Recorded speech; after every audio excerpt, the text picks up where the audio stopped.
What are closing costs and how are they calculated? We get this question all the time from buyers. I'm here with my preferred lender, Walton with Gerber Group. We're going to break down what goes into closing costs and let you understand and educate you on all of the steps that go into this number that you got to bring to closing to buy this house. So let's dive in.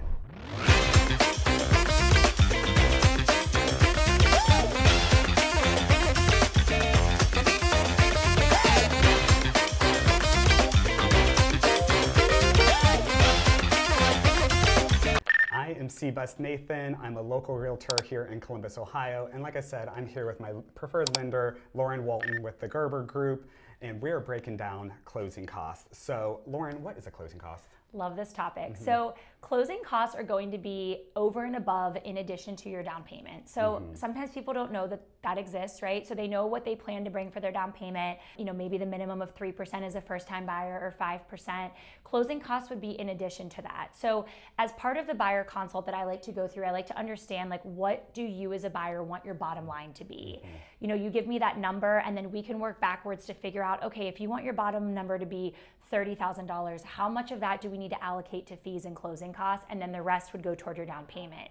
So we talk through that process, make sure you understand the numbers and that you feel comfortable with it. But to break down the closing costs are going to be a variety of different buckets, so to speak, most of which are third party. So you're going to have lender fees. These would be specific to the lender that you choose. So that is something you can certainly shop around for. You're also going to have an appraisal fee. That would be with any lender. You may not always have an appraisal fee. So there are such things as appraisal waivers. But an appraisal fee is pretty common. That's a third-party fee that we will help facilitate, but something that you're going to have to pay. You're also going to have title-related fees. Now, the sellers choose the title company in the state of Ohio. So there are a ton of title companies. The fees can differ, but that's also part of the third-party fees that go into your closing costs. So those are really the main buckets of closing costs. So lender, appraisal, and title. There are a lot of line items that go under title, and some of those will actually be covered by the seller. So in the state of Ohio, there is some credits from the seller for title insurance.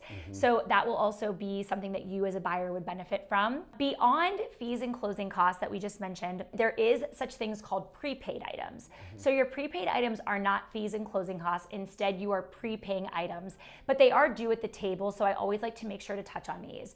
So this is going to be like your first full year of homeowners insurance. Now you get to shop for your homeowners insurance and you could pick whatever insurance agent you would like. We can certainly help you with that and make recommendations locally, but you get to shop for that and it will be whatever amount that you and your insurance agent decide upon. But that full first year premium is due at the closing table. So that's a number that is going to be added to your cash due at closing. You're also going to have prepaid interest. This is going to be from the day that you close until the end of that month. So today is August 20th. If you were closing today, you would have interest from today until the end of August. And that's because you skip your September payment and your first mortgage payment would not be due until October 1st. So regardless of when you close throughout the month, you're going to have some prepaid interest since you're skipping that mortgage payment. And then the last bucket is going to be your escrow deposit. Now, in some situations, you may not have to escrow. If you do put 20% down, it is not required. But a lot of people do escrow. The vast majority of people do from a budgeting standpoint. That's a bit easier. This just means that you're going to include taxes, property taxes, and homeowners insurance in your mortgage payment. So if that is the case, we would need to collect an escrow deposit at closing. And there is a mathematical calculation that's done between title and us to figure out exactly how much needs to be collected based off of when your property taxes were last paid on the home you're buying, when they are next due, to make sure that we have enough money in there to pay those taxes when they do come due. Now, there are some credits you're going to get on the tax side as well, which are going to be tax proration credits from the seller. But up front, the lender cannot manipulate, or we don't want to underestimate any of the fees that we don't control, such as appraisal, title, tax. So we typically overestimate those fees. And when you get your initial loan estimate with the breakdown, it's going to be overestimated. There's going to be quite a bit of a cushion on there. So general rule of thumb is total closing costs and prepaids usually are about 2 to 3% of the purchase price. And then you will get those tax and title credits. But throughout the process, our job as the lender is to combine all of those fees and get all of those fees from all the different third parties that are involved so that we can compile those and have your closing disclosure accurate and ready to go as you get closer to closing. And I have clients all the time that are, asking about, I got this loan estimate at the beginning and I went into contract on this property, but now my numbers are different at the end for the closing disclosure, because the closing disclosure, like Lauren mentioned, is your final numbers that you need to bring to close. So we get clients all the time asking what is the exact number that they need to bring to close throughout the process. And it's hard to calculate that given all of the information that Lauren just mentioned to you. And there are so many different intricacies throughout it that can negatively or positively impact that number that your final cash to close. Yes, absolutely. So I think it's really important to have, an in-depth conversation with your lender to really understand all these pieces, make sure you're at comfortable numbers, make sure that fees are being quoted to you accurately, because sometimes fees can be underestimated and you don't want to have any surprises down the road. The other really great thing is, as we navigate through the process and we have upfront conversations with you in the buyer consults, we can also gauge if it's important to you to have sellers cover the closing costs for you. So there are a lot of opportunities where Nathan and I, as part of the strategic offer writing process, can actually negotiate the sellers to cover some fees and closing costs for you as a buyer. We also have some really great down payment assistance programs where maybe you already have this savings set aside for your down payment, but now your down payment's going to be paid for by first-time homebuyer programs, and now you can use that money to go toward your fees and closing costs. So there are a lot of really great creative options that you essentially don't have to actually come out of pocket for these items. You can either do down payment assistance programs, or the sellers could actually cover some of that for you.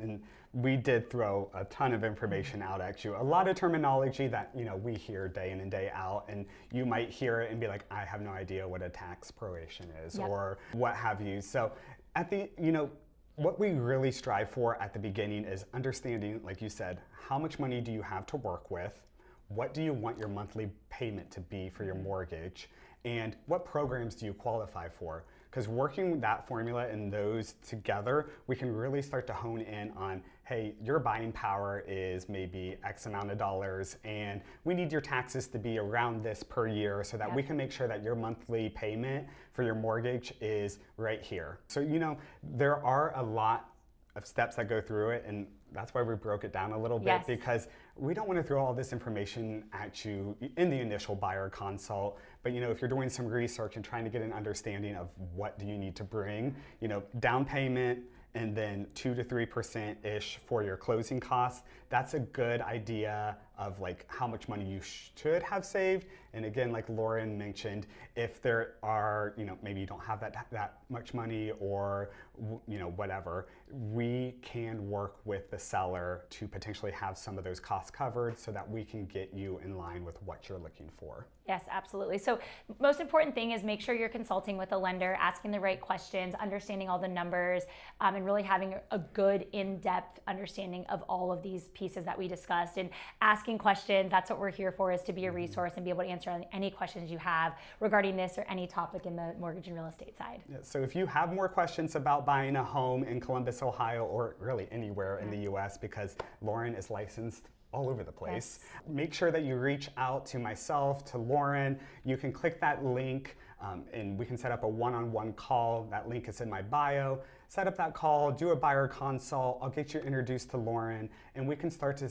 talk through those steps of what it looks like to buy a home, what money you need. And I have already done a video on the hidden cost of buying a home, so that should be popping up somewhere around us right now.